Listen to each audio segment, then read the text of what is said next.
Di sebuah desa kecil yang terpencil di tengah pegunungan, hiduplah seorang pemuda bernama Yuda. Desa itu dikelilingi oleh hamparan sawah hijau yang subur dan langit biru yang tiada henti. Yuda adalah anak tunggal dari seorang petani bijaksana yang disegani oleh seluruh desa.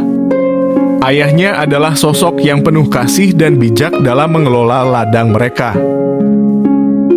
Namun, kebahagiaan itu tiba-tiba sirna saat sebuah musibah merenggut nyawa ayahnya. Yuda yang masih muda saat itu terkejut dan hancur atas kepergian mendadak itu. Kepergian ayahnya meninggalkan lubang yang sangat besar dalam hati Yuda. Merasa kehilangan, Yuda seringkali terdiam dalam kesendirian dan kesedihan yang mendalam.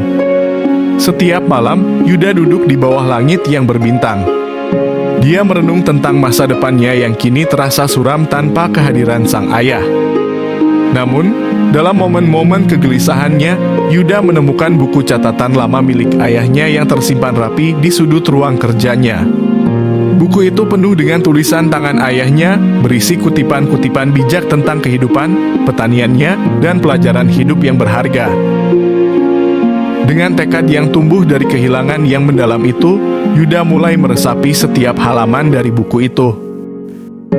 Dia memperhatikan tanaman dengan lebih cermat, merawat ladang dengan penuh kesabaran, dan belajar untuk beradaptasi dengan perubahan cuaca yang tak terduga.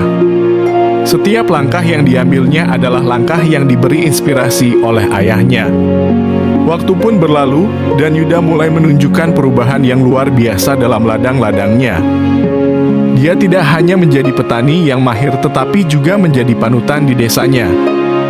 Cerita inspiratifnya tentang bagaimana kehilangan yang menyakitkan bisa diubah menjadi kekuatan telah menyebar di seluruh desa. Banyak orang datang padanya untuk meminta nasihat dan inspirasi dalam menghadapi cobaan kehidupan mereka.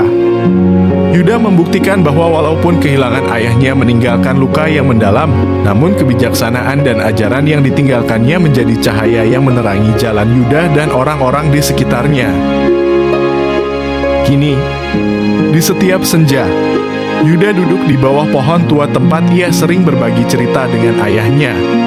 Merasa bahwa roh dan ajaran ayahnya selalu hadir menemani langkahnya di setiap perjalanan hidup yang dijalaninya.